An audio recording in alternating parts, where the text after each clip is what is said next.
네, 이렇게 첫 번째 시청자분 상담 받아봤는데요. 궁금한 점 있으시면 언제든지 또 연락 주시기 바랍니다.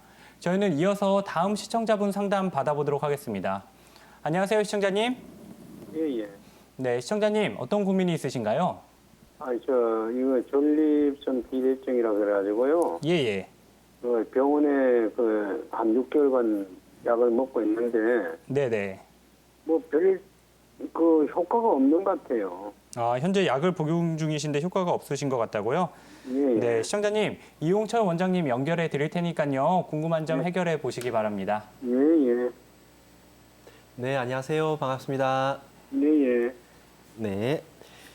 지금 불편하신 증상들이 어떤 증상이 있으신가요? 그러니까 이제 밤에 네. 소변 보러 이제 자주 다니는데, 비뇨기과에 이제 다니면서 약을 먹고는 조금은 이제 덜한 것 같아도, 한 6개월간 다녔는데도 이렇다는 그런 소력은 없는 것 같아요. 네. 보통 이제 야간요 같은 경우에는 이게 이미 지금 말씀하시는 이제 전립선 비대증의 이게 만성 비세균성 전립선 비대증의 경우에는 보통 이제 안타깝지만 양방 치료가 그렇게 효율적인 방식은 이제 되지 못하는 경우가 많고요. 예. 보통 이제 가장 효과적인 방법들은 기본적으로 전립선 자체가 비대해져 있는 부분들이 기본적으로 문제가 될 수 있는 부분이기 때문에 기본적으로 그런 부분들이 더 심해지지 않도록 이제 생활 습관적인 부분들과 몇 가지를 좀 봐야 되는데요. 기본적으로는 이제 저녁 시간 이후로 예를 들면 7시 이후로 수분 섭취량을 좀 조절한다든지 그다음에 평상시에 술을 좀 많이 드신다면 술 섭취량을 좀 전체적으로 줄여서 기분이 좋거나 이런 네네 안 드시고요. 아예 잘하고 계시는 거고요. 그리고 전체적으로 이제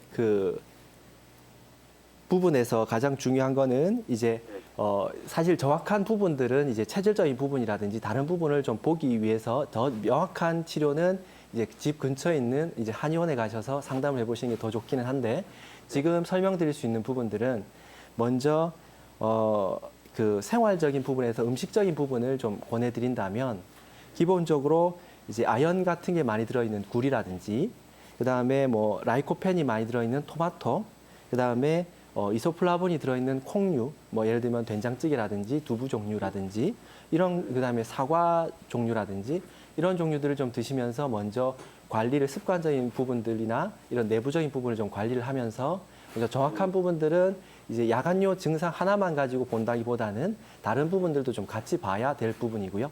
보통 이제 앞서서 설명드렸던 것처럼 만성 비세균성 이제 전립선 비대증의 경우에 비세균성으로 인해 생기는 기본적으로 이제 비대라든지 그다음에 그런 경우는 기본적으로 몸의 전반적인 상황을 좀 보는 게 좋아요. 예, 나중에 앞으로 이제 더 진행이 되면서 설명이 나갈 내용들이긴 한데 그런 부분들은 이제 집 근처에 있는 가까운 한의원에서 좀 더 전체적인 부분을 한번 살펴보는 게 좀 좋을 것 같으세요. 아버님, 네. 아버님, 안상원 원장님도 연결해 드릴 테니까요. 궁금한 점 더 물어보시기 바랍니다. 예, 예. 네, 전립선 비대증으로 이제 가장 불편해 하시는 게 야간요인데요. 예. 사실은 이제 밤에 주무실 때 체온이 좀 떨어집니다. 네. 체온이 떨어지면 전립선 부분도 이게 수축이 되면서 예. 가운데 쪽에 요관을 이렇게 압박을 하게 되거든요. 예. 그래서 밤에 주무실 때 가능하면 좀 따뜻하게 주무시는 게 좋고요.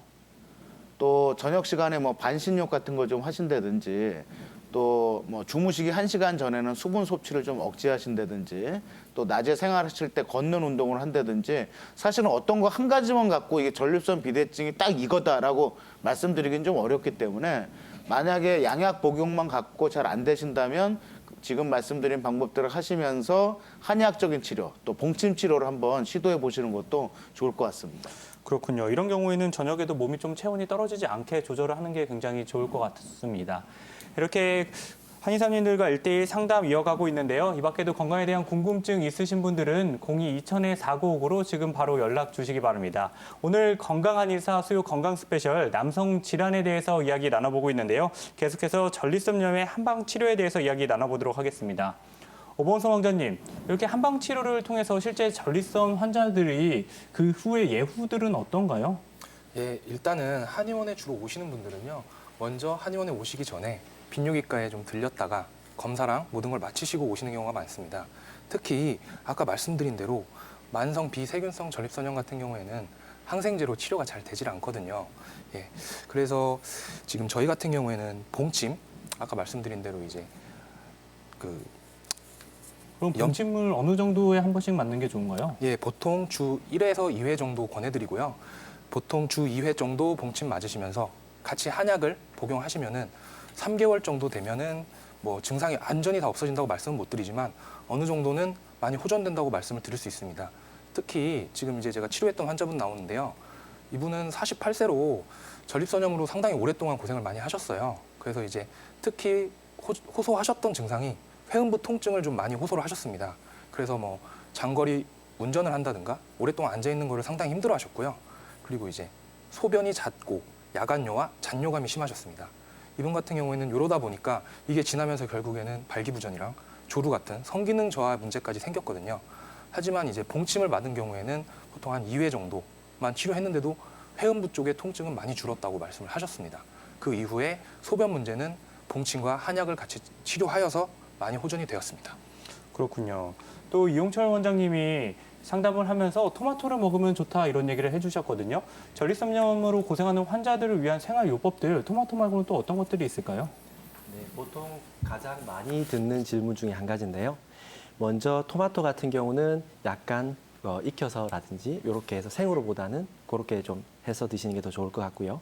근데 사실 토마토라든지 뭐 굴이라든지 이런 음식을 드시는 것보다 더 중요한 부분들은 실제적으로 술이라든지 커피라든지 이런 이제 자극적인 음식들을 포함해서 좀 전체적으로 줄이는 것이 가장 이제 선행되어야 될 요소라고 할 수 있고요.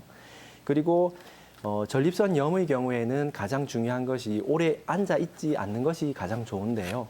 문제는 호발하는 이제 연령대가 30대에서 50대이기 때문에 오래 앉아 있을 수밖에 없는 연령대이기도 하죠. 그런 경우에는 오래 앉아 있을 수밖에 없을 때는 어떻게 하면 좋으냐? 보통 이제 그런 걸 티칭을 많이 해드리는데요.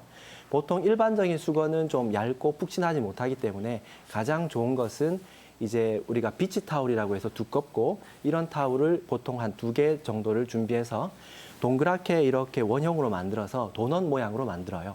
그래서 엉덩이 부위가 쏙 들어가도록.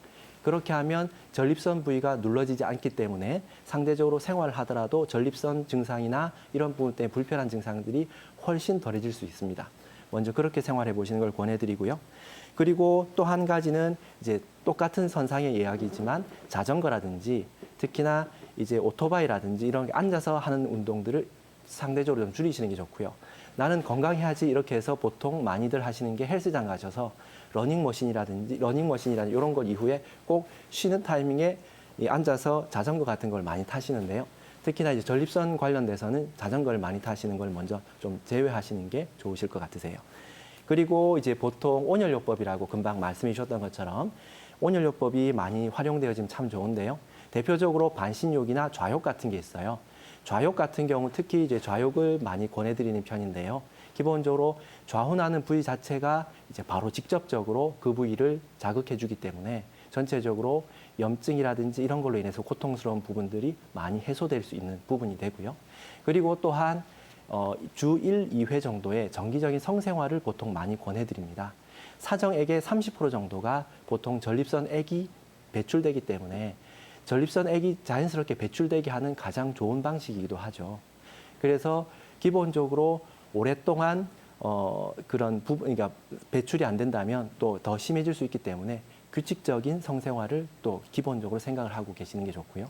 또한 비만이라든지 그 다음에 변비라든지 이런 부분들이 또 기본적으로 이제 순환을 방해하기 때문에 기본적으로 염증을 더 악화시키는 요인이 되니까 그런 부분이 있으시다면 그런 부분도 조절하시면서 관리를 하셔야 될 그런 증상이죠. 생활 습관을 그렇게 가지는 게 좋습니다.